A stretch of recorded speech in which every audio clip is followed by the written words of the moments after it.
मुबारक हो आपको मुसलमानों, खास तौर से मुबारक उन लोगों को जो सेक्युलरिज्म के झूठे वादे पर ये राष्ट्रवादी कांग्रेस को वोट देते, बल्कि गुलामी करना उनका मुकद्दर समझते। ये तुम्हारी बर्बादी की दास्तान बयान कर रहा हूँ। क्या तुम अपनी औलाद के मुस्तकबिल का बोझ नहीं उठाओगे? क्या तुम अपने बच्चों के लिए स्कूल नहीं मांगोगे? क्या तुम अपनी बच्चियों के लिए ग्रेजुएशन नहीं मांगोगे? तुम कब तक इन लोगों की गुलामी करोगे? और ये झूठ पे झूठ, झूठ पे झूठ, पीठ पे इतने खंजर मारे गए मुसलमानों के कि पीठ पे कोई जगह बाकी नहीं है जहां पे तुम्हारा जख्म ना। 67% मुसलमान कच्चे घरों में रहता है, तुम्हारे घर नहीं है, और तुम सेक्युलरिज्म की बात करते हो। मुझे उस बात का गुस्सा आता है। मुझे इन गैरों से, इन दुश्मनों से शिकवा नहीं है, मुझे अपने भाइयों से शिकवा है। मुझे वोट मत दो, मगर ये जुल्म को तो खत्म करो, ये नाइंसाफी को तो खत्म करो।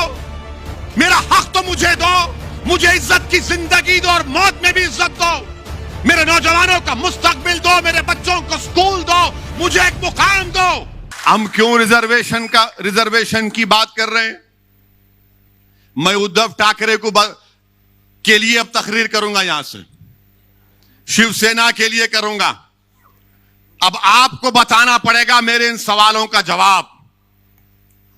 क्या बॉम्बे हाई कोर्ट ने अपने इंटरिम ऑर्डर में नहीं कहा कि महाराष्ट्र में वो मुसलमानों में जो 50 या 55 बिरादरियां, उनको रिजर्वेशन दिया जा सकता, क्योंकि वो समाजी तौर पर, तालीमी तौर पर, सोशली और एजुकेशनली बैकवर्ड है?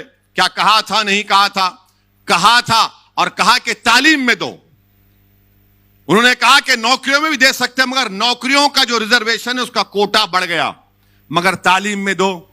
आपने क्यों नहीं दिया? क्या कांग्रेस पार्टी जबान बंद करके बैठी है? राष्ट्रवादी कांग्रेस मुंह बंद के बैठी है? यह तुम्हारी मोहब्बत है मुसलमानों से?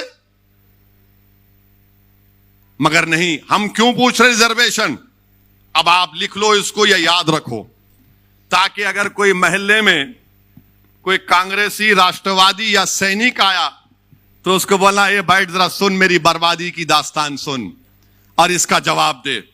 मेरे भाई, महाराष्ट्र में 11% मुसलमानों की आबादी। हमारे जर्नलिस्ट हजरात भी साथ है, हमारे से बड़ी मोहब्बत है उनको, हमसे भी मोहब्बत थी, मालूम था, मगर हमारी गाड़ी से भी मोहब्बत हो गई। मुबारक हो, दूल्हे की गाड़ी जब आती है तो नाचते हैं लोग। महाराष्ट्र में कितने मुसलमान के पास ग्रेजुएट हैं? खाली 4% मुसलमान ग्रेजुएट हैं महाराष्ट्र में। कितने हमारे हिंदू भाई हैं? 8.9%।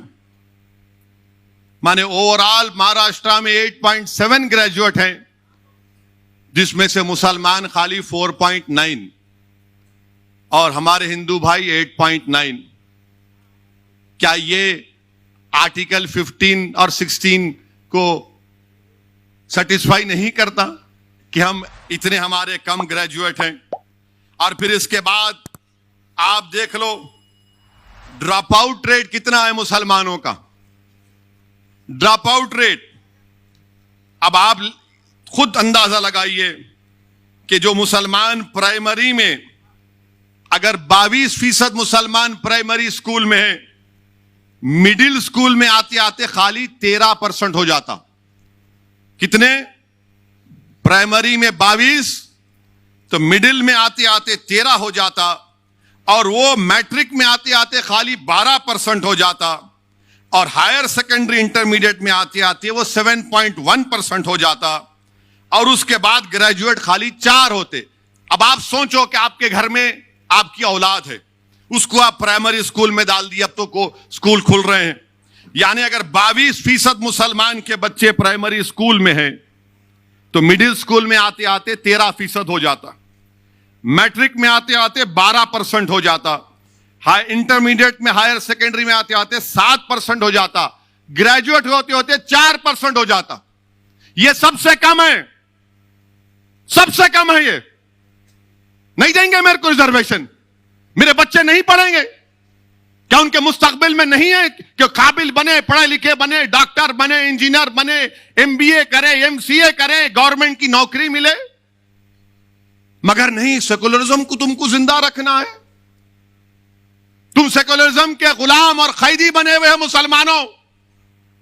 क्या मेरे मुकद्दर में यह लिखा है कि मैं सेकुलरिज्म के ट्रेन के स्टेशन पर हमेशा कूली बनकर इन जालिमों का बोझ उठाऊं? क्या तुम अपनी औलाद के मुस्तकबिल का बोझ नहीं उठाओगे? क्या तुम अपने बच्चों के लिए स्कूल नहीं मांगोगे?